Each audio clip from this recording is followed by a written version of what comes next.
Today I'm joined by one of my friends, Reed, also another fellow college member of mine, and another fellow film art enthusiast. He's an artist himself, a distinguished painter, among other things. And today we're going to be talking about a film that we both have seen recently. He saw it right when it came out, and I came to this film a little later. The film is Lean on Pete, a 2017 Western film by a phenomenal director, Andrew Hay. Yes, sir. And today we want to talk about Lean on Pete, some of our different feelings about it. This conversation isn't quite as structured, it's a little more open form, but the purpose of it is to maybe give a little taste into what a conversation about film might look like and how that's a very organic process and how that might change depending on who the person is, how you view it, and some of our thoughts maybe on the film. Really trying to get into both diving in a little deeper than did we just enjoy the film or did we dislike it, some of those reasons why. And I will admit off the top that I am a little bit of a sucker for the Western genre and as a whole. Yes. And I've kind of pigeonholed myself where I'm going down a list of just everything I can find, whether it be old things like you're watching Stagecoach and the classics, and you're watching Unforgiven and all these films. But kind of getting into, there's been a resurgence recently that I've seen with Western cinema as a general thing. I think one of the ones that sticks out in mind is Hell or High Water, a couple years back. The Rider, which is a film that I've already talked about in this format. Okay, good. Or not on film, but in a post. Okay. About it is a film that I really do think it's by Chloe Zhao. One of the most underrated films I think of last year. It got some recognition at Cannes Film Festival, and then fell off a little bit after that. As far as a public appeal, but I think it's something that everyone I've talked to who has seen it, and there's this cult. There's like, oh my goodness, you've seen The Rider, which I like, and I think fewer people are talking about Lean on Pete, which is something that I saw recently over Christmas break. Okay. And did watch again recently before this, but it's a film that I don't think I had as much of appreciation for as watching it kind of in between something. It was like right before traveling, I was watching it on my iPhone, which there's a whole bigger thing that. How did you see the film? I saw it at the movie theater. Okay, so when it first came out, I'm like a A24 fanatic, so I see anything that they put out, and then anything with a horse in it. So we love to. They like check the boxes. Exactly. They check the boxes. Exactly. No, I'm the same way. I think there is something great about looking at what studios are doing and following off of that. I think a lot can be seen. Yeah. And so I kind of was in that mood of I'd finished a bunch of westerns and things like that. Yeah. I was like, I need another. Well, see, here's my question for you. Yeah. Is Lean on Pete is a western, but it's not. It's not western genre, I don't think, because it's not a cowboy movie. It's a horse racing movie. It's set in the West. Yeah. But it's not a western, and so that was my fear digesting it afterwards. Was it's like, is this just one of those like horse girl movies? You know, it's like. Are we watching Flicka again? Exactly. Exactly. No, I think that's a great point to make. Because you easily get into films, you start talking about genres, and you start talking about, everyone's trying to box something into that. And there's, I think, things get thrown around. This is suspense, thriller, that. And these terms are used interchangeably, but there is a difference and there's a distinction. And the Western had a very classic, had these classic motifs and these ideas. And it's interesting that even, I would say, The Rider is Western. Yes, 100%. Genre-wise. This movie's set in the West, but it's not Western. And that's a fair point. I think it's set in a very modern. When you're watching at the beginning, it almost could feel like it's a kid off at summer camp, and they're thrown into this world, and it's almost kind of this thing where it might change at any moment. And then over time, as the movie kept going, I think what I appreciated about the movie, and of course we're not going to spoil exactly everything that happens, but it grew on me. In the beginning, I don't know if you had this feeling, about 20 minutes in, I thought about stopping. Okay. And you're in a theater, so it's a different thing. I would be easy if I could just pause it. Right. And I'm someone who likes to give a movie's chance. You start seeing this kid, and he's going through a situation. There was a lot of tropes, a lot of cliche. Yes. And it's kind of this rhythmic. He's running, he's finding a thing, he sees a horse. Yes. And he's around horse racing, and then you see old Steve Buscemi. Mm-hmm. And you just instantly in a second, I thought I could write the next like hour and a half of this film. I was like, this is exactly where this is going. Yes. Which is something I really appreciate that they played into those like the tropes and things like that. I started thinking, this is this heartwarming story of this kid. It's a down and out horse. All of a sudden they're gonna win. And I like was really turned off to it. I was like, this is just this sappy, romantic. Did you start to have, like early on in the film? I had it through and through. I mean, I was like sketched out about it watching the trailer, and this is something that I want to ask you about because Andrew Hay, the director, this was based on a book, and he read the book, and he said that this story should be sentimental, but it isn't. Reading the book, and so he said his goal was to make the movie non-sentimental. Do you think that he achieved that goal?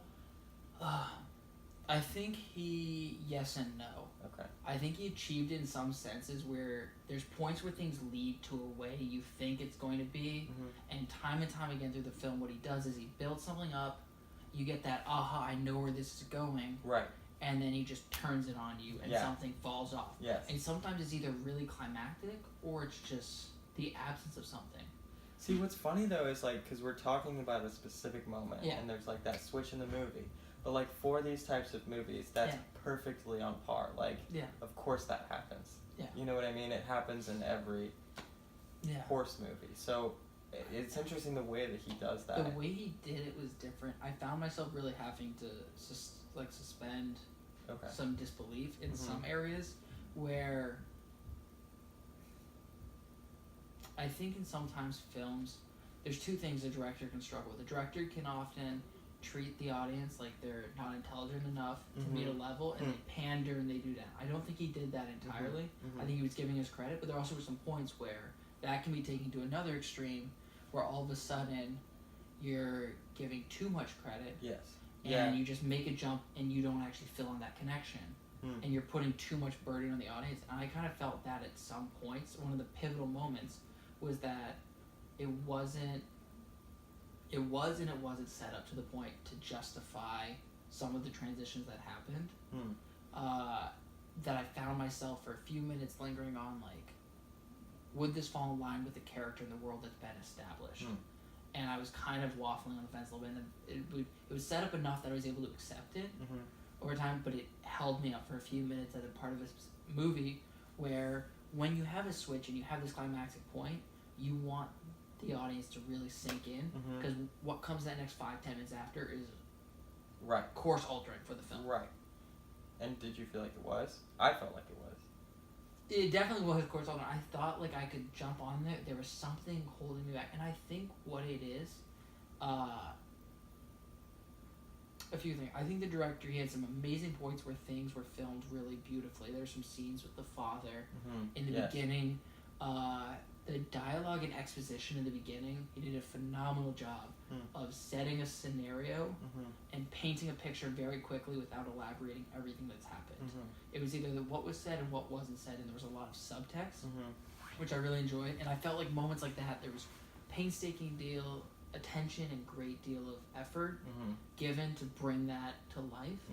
And then it would flip, and it would feel like some scenes were just there to like, we need to get from point A to point B.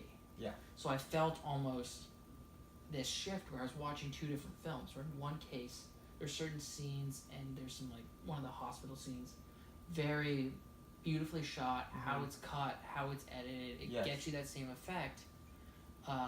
But there might be other scenes where he's at the track, and it's very formulaic. It's we need to get point A to point B. There's the same quips and punches hit here. They're talking about food. They're talking about pay. Like they keep cycling back to certain things where it's very much like punchy dialogue. Let's kind of get back to it. Right. Interesting. And I think that's where I got hung up. Is at some moments I saw him really taking hold of the film and driving it and directing it. Yet others I felt that it just kind of that's very interesting. It relaxed off. And I don't know if you would feel that or disagree completely, or I definitely agree. It's just I'm not like I don't usually notice that type of Mhm. thing. I definitely caught on to like cheesy dialogue where Mhm. he's like, you know, my parents are dead or whatever, you know, Yeah. that type of thing. But I didn't catch on to that. But it's interesting that you say that because I think Yeah. it's a very good And point. it struck me because some films can be so much to the point that they're, hey, like they're really focused in. You normally either fall into one of the two tracks. Okay. And it kind of surprised me that there was these little flashes in a pan, and then it wasn't there, and it was. I think overall, like if I were to leave the film, Mm-hmm. when I ended the film, I had an overall good estimation of it, Mm-hmm. and it was one of those things where you're like, hey, I didn't waste the time to watch it. Mm-hmm. Yes. I would recommend it to someone, but is it going to be one of these classic westerns or things that Right. we're back? And your point about it even being a western is a Right. great thing. It is it's a drama that takes place in the West, but it isn't a western. There's not that traditional. And I think this gets into a bigger point of the film. Maybe a good point to talk about is in this case, you got the protagonist, the antagonist. You know who the protagonist is, Mm-hmm. but the antagonist, if you were to think back now, like who is it? Life. Exactly. It's something very abstract. A Mhm. western. God. In a western is something where, for as well done as they can, like you look back at John Ford movies, and you're looking back at these things. These are classics. They're Right, beautifully right, done. right. Even that, as like meta narrative Yes. and nuances they are, there's a very simple formula for western. Yes. There's a protagonist, antagonist, and it Yes. has to be very physical and very palpable. That's part of what a western is. Right. I think it's interesting. What in the western genre is one of the things that I look to when people talk about genres. Uh-huh. It's like that in horror, Uh-huh. in the American gangster film, are the only three genres that were created in Right. or that are specific to the U.S. Okay. So if you take a film history class, you'll learn that those are the three, and those are what people look at because they have the most definable tropes, things Mhm. like that. So within Western, one of the tropes is it's this hardship, it's the struggle, it's revenge, it's things Mhm. like some of those elements were there, but these were directed at something that couldn't be either seen on camera, Mm-hmm. couldn't be grasped, it wasn't real, it wasn't palpable. Mhm. But a Western is you're in Right. this desert where Right. it's dry, Right. like having no water, it's very physical. Right. There's someone you need a gunslinger, pistols at high noon, you need to put down. Like those things were there, Uh-huh. and this film broke from it. So I felt like they were trying to be a Western, but at the end it was a drama set in the West. Right. I think it was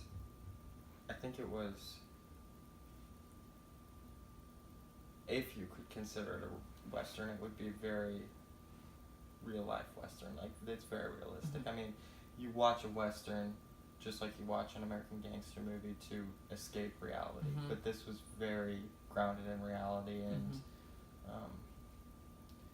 and you know, just very No, and realistic. I think that's a credit to the film. Yes. Is that it's trying to create a very honest depiction. It's current day, it's present. Right. And I think within that approach, and maybe this is a critique, it is hard when we watch films, we always are quick to compare. Mm-hmm. So you're thinking of it, it's kind of like this meets that. It's like a formula. This is a X director meets X film with this cast, Mm-hmm. and it starts getting put together. And I think maybe it's hard to be jaded by films like The Rider, which takes on a modern approach, Mhm. things like that, but is done in a way that still feels Western. And this doesn't mean that the benchmark of is it successful or not is whether it's Western or not. Right. But it feels like for a minute it tries taking on some of those tropes, Right. some of those things, and this is not to say at all you need, once you accept a trope, you need to like really play into that, because bending it seems that it just seems in some ways it was intentional, in some ways it was unintentional. Okay. And I think Yes. that's where I got hung up. Okay. Was some of the things like the decisions you make if you break a rule or an idea or a norm, and there's a clear like intention behind it, Mm-hmm. that has a much different effect than kind of stumbling between two different worlds. Interesting. Which is how I felt at the end this film was. It was stumbling between that kind of heartwarming drama that you watch Mhm. and you're like, Mm-hmm. it's going to turn this one way, Mm-hmm. but it was intentionally trying not to be that, but it was also kind of trying to be Western, Hmm. trying to be this drama. It hit in a bunch of different points. And I think where I got hung up on the film is that it brought some closure. And it's not that a film needs to have closure. Some of the greatest films I love end in bitter heartbreak and despair and hopeless. But at the same time, the answer to a film is a series of problems a lot of times. You're trying to create these problems, obstacles, how do you get... And you stick along with the characters because you either want to see them fail, you want to see them succeed, but it's compelling enough. And what I felt like here in this film was the answer to a lot of the problems was the absence of someone. It was someone leaving that things slowly fell away and fell away and fell away, and it was kind of like this is the one remaining. Which for me felt like it was trying to avoid dealing with a lot of the problems, like the directing, which maybe you might have some opinion on. I mean, I think in that way the movie felt very Christian to me, and I think that even in the way that it ended and he gets to his destination, but his destination isn't all that he made it up to be. It was safe, but it wasn't this paradise that he had set for himself the whole movie. So, like, it did seem very Christian to me, in that, like, it was God testing him, saying, like, you depend on this person, they're gone. Depend on this thing, it's gone, you know? And so I'm very interested in that in my current films. Hay would probably say that that's not a thing at all, but I thought that was interesting. No, and I definitely see that in there. And I think maybe this ties into what I really saw with the film, is if you think of the whole scenario, so the horse, the beginning of the film is very centered in actions and consequences. So your whole framework for the film is set up that way. So it's not as much how the film ends, it's if you set up a film one way, you're very deliberately trying to affect either how you interpret what happens next or how the audience interprets what happens. And everything's very his father and the decisions he made and what that leads to. And very serious and real consequences. A life and death matter. You talk about the horse. If the horse can't race and do that, it will be sold for meat. Everything is action, consequence. The whole film is set up in that way. If you work, you get money. It's like there's a relation and connection. But as the film goes on, he takes increasingly more drastic and crazy measures. But there's never that association between action and outcome and consequence is stripped away. He's at a diner and he is about to dine and dash, gets caught, they're about to call the cop, and it's just luck that this one lady's like, no, spare him. Interesting. With no reason to do it. He's stealing a property and a horse and driving a car. There's no one really looking after him. He escapes from the cops. And it just kind of goes into a field. And so it's like step after step. And then all of a sudden he gets to this final place, and it's very much like, oh, we're going to accept open arms. And you're given the feeling that it's kind of not all right, but it also kind of is. And so where's the action where's the consequence for all these things that he did? Which you can set up a film where people keep getting away with things. That's a very acceptable thing, but your whole first third of the film is clearly establishing precedent of actions have consequences. And then you moved away from that. I like that. I like that. So I think that's where I had some gripe with the film. Is that it just seemed I think part of what I'm getting back to everything is there's some sort of inconsistency. There's these like flash in the pan great moments, and then there's the moments where you're like, what's happening here? Definitely. And I think I don't know, it's interesting because I think that we feel equally about the film, in that like it's not the best film that we've ever seen, but it's a great film. But my engagement with art is much more like aimed towards that. I like that type of thing, and you seem to like I like more philosophical type things, and you like structural type things. So and it's an interesting thing because I think that is that's a fair point. But I even looked at people I like Stan Brakhage, who's an experimental filmmaker. I love Jean-Luc Godard and that. I love films that make you think. And where I almost felt like this didn't make me think because Yeah. Even in something that's really experimental and there's no structure, there's a consistency, there's like an intent behind it. It felt like the film felt like it was confused. It didn't have I know you need, and I think there's a difference. There's a fine difference between showing a character who is confused and the film itself being confused. Yes. And I think at some points it was showing a character and a kid who was confused, and at some points that the waters became muddy and it blended into a film that was confused with what it was. Okay. I have a different issue with it because I had the exact same thing. It didn't make me question much. It didn't make me think much afterwards.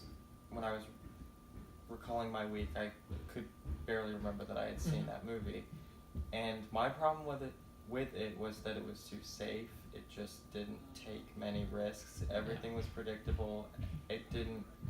And even when you go and read everyone's review is like, this is a great movie, go take your kids to see this movie. You take a kid to go see this movie because it doesn't take any risks. There's nothing controversial about it, and I really like controversial movies.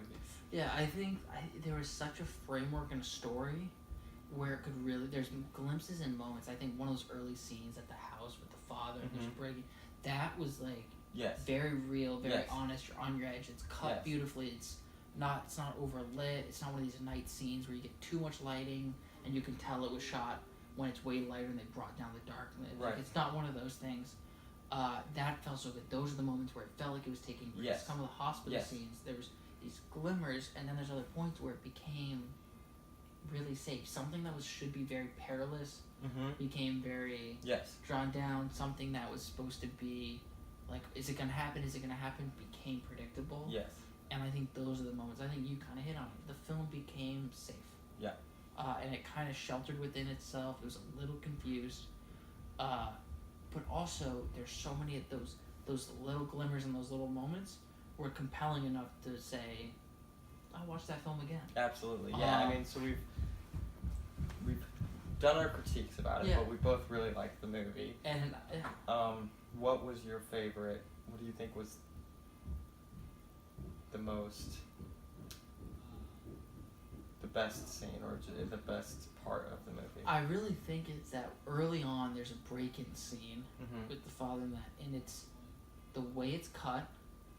It's not, sometimes scenes like that which are supposed to be very suspenseful, they cut so quickly, and that's a technique to try to almost disorient, and you don't know what's even happening. And there's a fine line between it. Like, and that almost turns into a hyper action. And one of the best people to do it is like if you look back at Jason Bourne movies, where cuts get cut, but you still know what's happening. Yes. Sometimes cutting quick, like continuity can be broken. People look at The Dark Knight and love Christopher Nolan, love that film. Right. But in some of those fight scenes, when you break down the cutting, you realize the continuity's not there. It actually breaks down. It's all smoke and mirrors, and then you realize that scene had continuity. It wasn't smoke and mirrors. Yes. It was shot low budget, and they really made it work. And something like that was phenomenal. And that's the moments where I'm like, there's a director in here. There's direction. This film has those moments. Oh, interesting. There be one for you? Yeah. So mine was the one that I found myself thinking about a lot after I saw the movie was when he goes to that house, that trailer after his car breaks down, and that it's the grandpa and the granddaughter come over to dinner, and the granddaughter's preparing the dinner for them, and the grandpa's just beating her around with his words, and then she's doing the dishes, and he goes in and asks her, why do you let him treat you like that? And she says, I don't have any other option. And so she's like stuck in this familial place. Like we get the understanding that she lost her parents, and so she has to stay with this abusive grandpa. And that juxtaposition, for lack of a better word, less cliche word, is interesting to me because he doesn't have family. And so it's like, who's better off? Is he better off because he's doesn't have anyone he's trying to get to his family, or is she better off because she's being slapped around by her horrible grandpa? I think that was the most controversial thing that was raised. It's like, oh, like you thought you knew the whole time that like this is a sob story about him being alone, but really he's free like a horse, and she's caged up and being abuse, you know. So Yeah. I like that character. That reminded me of the writer, like Definitely. real life characters. And it all comes back to that. It all comes back. So I think where we would end on is, I think we both agree. We said we'd have Lean on Pete. Sneaky Pete, also a TV show at Amazon Prime. Sneaky Pete. That's a whole different Okay, yeah, we'll can meet of next worms. time about We'll meet that, next yeah. time about that. But Lean on Pete, as a film that I think really is worth seeing. There's some great things with the craft of how film is made and how cinema can be put together on a low budget with some budding talent and some old familiar faces. I think that's a good point to make too, though. Is like, when you see a movie, you don't have to be like, you don't have to have your mind blown. Like, Yeah. think about this as like a Sunday afternoon nap. Like, you just chill. Like, it's a great movie to watch to just like relax after work. Like, and something like that can happen. And then the final thing I noticed, even films like that where you say it might not be that pinnacle film you remember, there's stuff to be learned from it. There's stuff you can gain, and there really is something to be said for what the film is trying to do and the craft. And that's one thing, no matter what film you're watching, whether you think of it as a throwaway film or an excellent film, there is something to be gained from it, and there's things you can see in the craft. So I want to say thank you to Reed for sharing some of your insights and a different perspective, and hopefully this was helpful to see a little perspective of a live, free-flowing conversation about a film and how two people who've seen it can have very different perspectives, different backgrounds, different ideas, some commonality, and maybe gave a little insight into ways that you can start looking at film to see that next level, and to break it down for more than just kind of a couple hours and we're on to the next thing. So thank you, Reed, for your time, Thank you. thank you for tuning in.